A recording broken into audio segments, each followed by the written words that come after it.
Barcelona have announced Hansi Flick as their new head coach. The club's current president, Joan Laporta, it's reported that he is 100% convinced by the former Germany boss. When Flick joined Barcelona, the club was in a difficult spot. Despite winning La Liga the season before, club legend Xavi had been sacked. Barcelona, we are hearing, have sacked Xavi. The news was surprising, as earlier in the year, it was reported that Xavi was willing to stay. Xavi reversed his decision to leave at the end of the season after talks with the board yesterday. But his quote stating that Barcelona cannot compete with Real Madrid didn't sit well with upper management. Is it really the case that what he came out to say and just speaking the reality of the future of the club is what has rubbed Laporta up the wrong way and put things right where they are now at Barcelona? That's certainly the line that's being peddled by people close to the club. Alex, considering all the news, all the rumblings that's been going on after he made that very honest press conference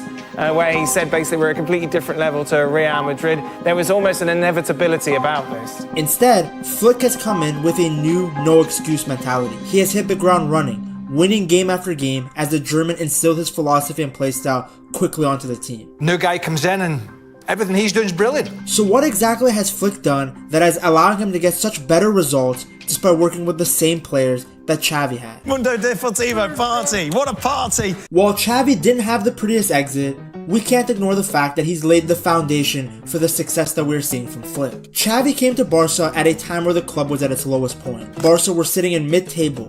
They had lost the greatest player in their club's history for free and were financially in a terrible situation. But Xavi turned it around.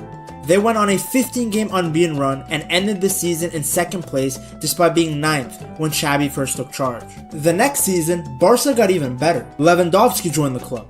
Xavi began incorporating the youth into the squad with the likes of Kubarsi and Yamal. They showed until now a big personality with 17 years old Kubarsi, so I'm really proud. And even began to use Raphinha at left wing. All things that are still working successfully under Flick.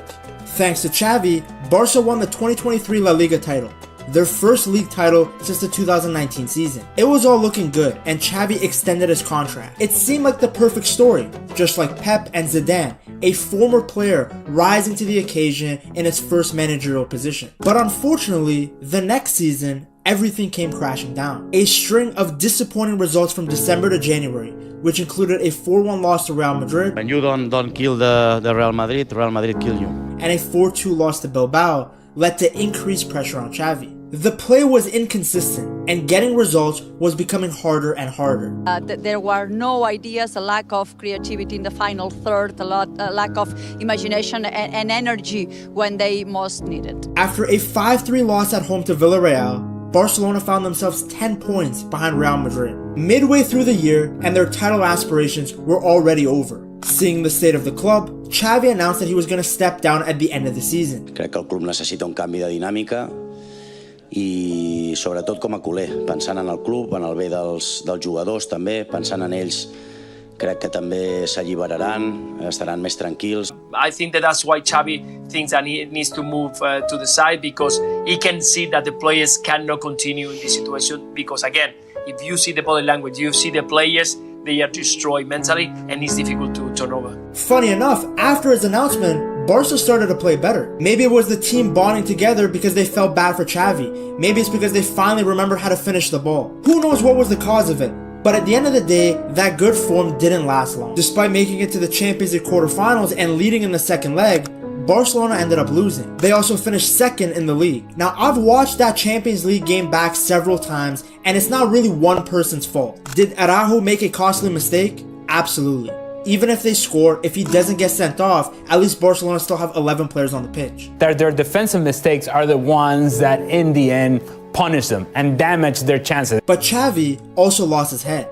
It's surprising that someone who was so composed as a player so quickly loses his cool as a manager. Barcelona need to go in a different direction, and he needs to do his own thing. Maybe away from Barcelona, take a break, and that'll be better for him. When you are coaching a young team, you can't make your emotions that visible. It impacts the players on the pitch. It makes them think emotionally as well. This is one thing that Flick is fantastic at. He's always composed. Whether the team is winning 7-0 or they're down 2 goals, his stoic nature doesn't change. The angriest I've seen Flick was when Ter Stegen made that mistake in the Champions League, and all Flick ended up doing was grabbing his water bottle just a little tighter. It's not like it was just one game either. Xavi lost his head all the time. The amount of times he was sent off or got a silly yellow card for complaining. I'm not saying he was wrong. There was a lot of games where Barcelona were truly getting rigged. But when you're the manager, you have to be composed. You have to be confident in the team. You can't just be wearing your emotion on your sleeve like that. Then tactically, Xavi shouldn't have taken Yamal off. It took away one of the few attacking threats that Barca had and basically allowed Nuno Mendes to get up the pitch as much as he wanted. His comments regarding Barcelona's financial situation also didn't help. Listen, again, he wasn't wrong. Barcelona are doing well now, but they're doing well despite their financial limitations rather than because of it. Because, as you say, quite simply, he was too honest, really, in this press conference, being realistic, I think, and not really saying anything that we hadn't heard before. But you just don't make those comments publicly as the manager. You see, with Flick, even with all the injuries, his mentality is the same. He wants to win every single game. No excuses, no nonsense. Regardless though, Xavi did a lot for the club. I mean, I'm glad I don't have to see him wearing these sort of leggings at the games, but he did really well. He walked so that Flick could run. He brought Barca a league title in a time where it seemed that the club was on a downward track. The way he was relieved of his duties wasn't bad faith, but an upgrade was needed. At times, it was obvious that Barca's team was tactically limited, playing too slow and not direct enough, which made it very easy to park the bus against. Well, who better to fix these issues than Hansi Flick? Other than Pep Guardiola, Flick is the only manager to win a sextuple. His stint with the German national team has made people forget just how dominant he was as Bayern's manager. He was also the assistant manager under Joachim Löw when Germany won the World Cup. What he did in 2020, most managers can't even dream of it. He led Bayern Munich to achieve the continental treble by winning the Bundesliga, DFB Pokal, and the Champions League, marking the club's second such accomplishment. For these achievements, he was honored as the German Football Manager of the Year by Kicker magazine and received the UEFA Men's Coach of the Year award. The next season, under Flick, Bayern clinched the 2020 UEFA Super Cup against Sevilla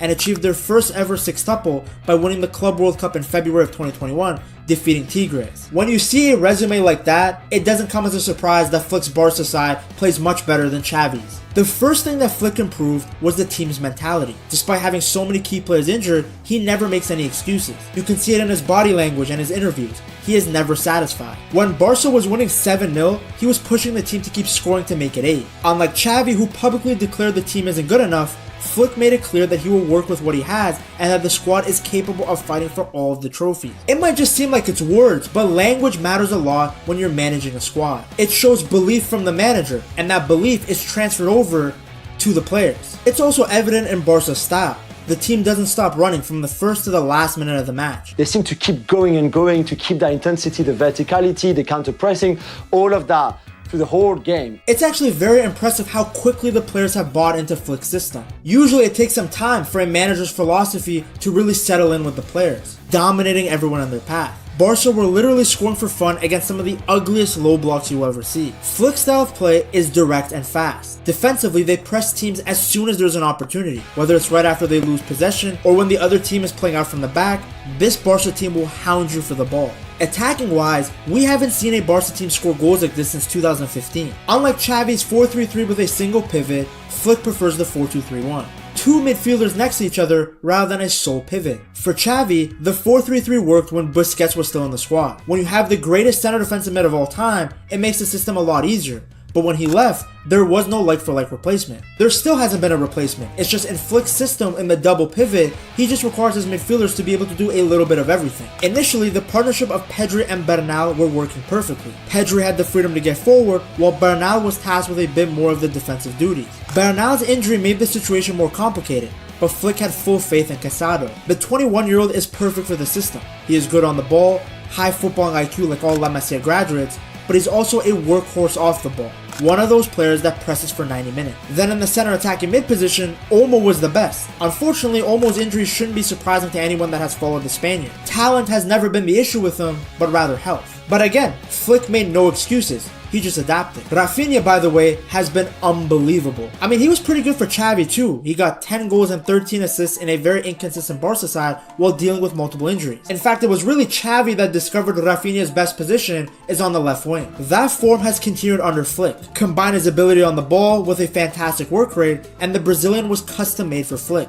Very deserving of the captain's armband. This guy bleeds Blaugrana. Another player that Xavi had experimented with was Kounde at right back. Kounde is phenomenal defensively, and Flick has continued to play him in that role. Xavi had transitioned Kubarsi into the first team, and Flick is still using him as his talent is obvious. There are very few ball-playing center backs like him to begin with, let alone guys that are that young. Attacking players always get more hype because they're more exciting, but what Kubarsi is doing at such a young age is the sign of a generational center back. It's a position where usually players get better as they age, and this kid is already this good this early. Yamal was also good under Xavi, but has hit another level under Flick. Lewandowski being rejuvenated shouldn't come as a surprise to anyone. Hansi Flick knows you very well. You know him very well. Lua's best ever season came while playing under Flick. Flick has Lua playing exactly where he needs to be, in and around the box. You can enjoy Flickball while realizing that Xavi was vital to Barcelona's journey. He brought them out of some dark times, but unfortunately hit a ceiling. So a more elite manager was needed to take Barca to the next level. Imagine what this team is capable of when Flick has everyone back healthy. One player who has improved tremendously under Flick